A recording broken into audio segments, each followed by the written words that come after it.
Xiaomi Lazada. Nandiyan ako dito sa V-Mobile last year, September 7, 2009.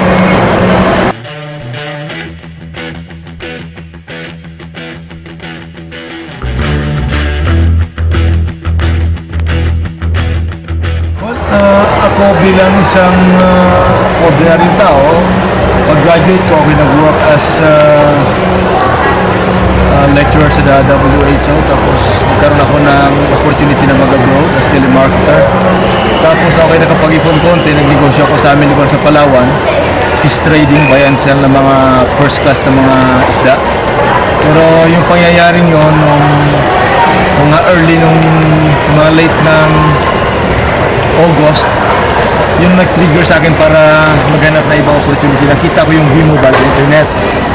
That was our first week of September na met ko yung V-Mobile sa internet isang gabi. At parang na-curious ako kasi sa dami ng mga network marketing na aking nakita, kakaiba siya kasi nasa telecommunication, nasa technology. So nung sinuri ko, tinignan ko may number, nakita ko may number. Ang ginawa ko, tinext ko yung number at nagkataon na yun pala yung top earner natin. So nung hiningi ko yung marketing plan, sinay naman sa akin, pinadalan ako ng marketing plan. Right away, nakita ko kakaiba ito. 3,988 at yung aking potential income is monthly 900,000. So right away, lumipad ako dito. Nag-meet kami ni Mr. Paul dito sa second floor ng Robinson's Galleria dito sa National Bookstore. Yun ang pangyayari kung bakit naging V-Mobile member ako. Ito lang, kami ay 12 kami sa family. 12 kayo magkakapatid. 6 na mga babae, 6 na lalaki. So kung titingnan mo, it's a very big family. Ngayon yung papa ko is just an ordinary person. Isa lang siyang fisherman before. Hindi na mag-migrate kami sa Palawan, naging magsasaka yung papa ko. As magsasaka, alam mo naman yung buhay, napakahirap. Yung mother ko is just a plain housewife. So kami, working student kami. Ako hindi lang ako working student. Self-supporting talaga. So makikita mo, sa college, dalawang pantalon, dalawang t-shirt, isang uniform, yun yung paulit-ulit kong sinusuot.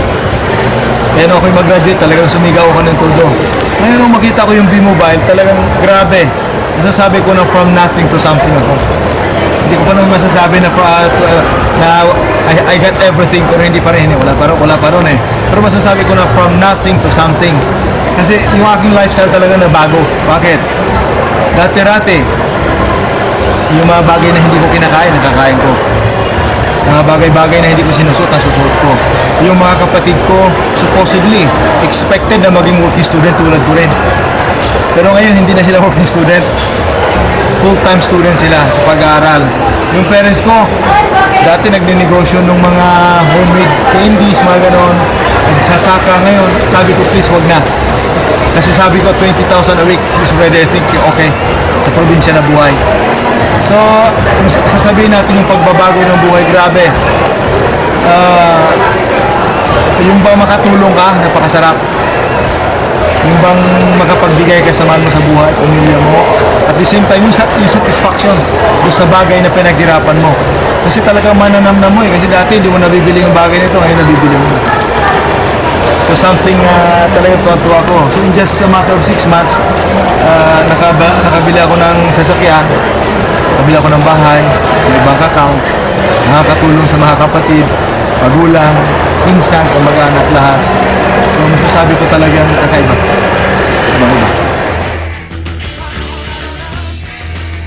My name is Aaron De La Cruz. Nag-aaral ako sa CEU. Actually this April, graduating na ako.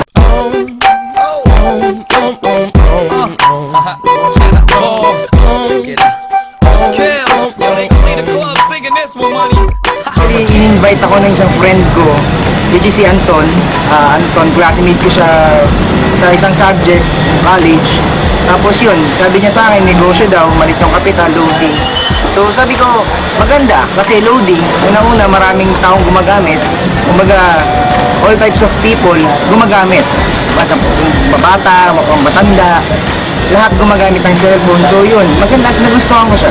Siguro ang nakita ko sa V-Mobile at nabago niya sa akin, yung pananaw ko sa buhay, na nagsimula ako sa pagiging estudyante ngayon, negosyante, involved din doon yung tinatawag ng V-Mobile na time freedom tsaka financial freedom. Ngayong mga panahon na to, sabi ko nga, gagraduate pa lang ako, pero masasabi kong proud ako na hindi na ako humingi ng pera sa parents ko. Sometimes, nagbibigay ako sa kanila. Actually, yung pagbigay na yon hindi naman galakihan din, pero yung ngiti pa lang ng parents mo na masabi mo na hindi ka napabigat sa kanila, yun yung malaking bagay na pwede mong maitulong sa magulang mo. Dahil sa V-Mobile, I bought my first laptop. Hindi siya yung pinakabago, hindi siya yung pinakamahal.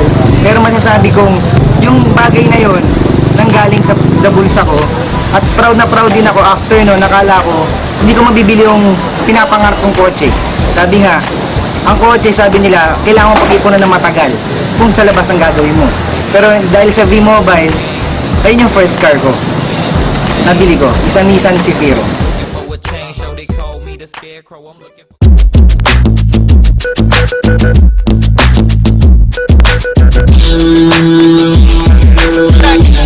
Got next, I'm here for you, whatever you like this, y'all. I like that, y'all. I like that, one on that, yo. It's your man, Diggy, top bullet.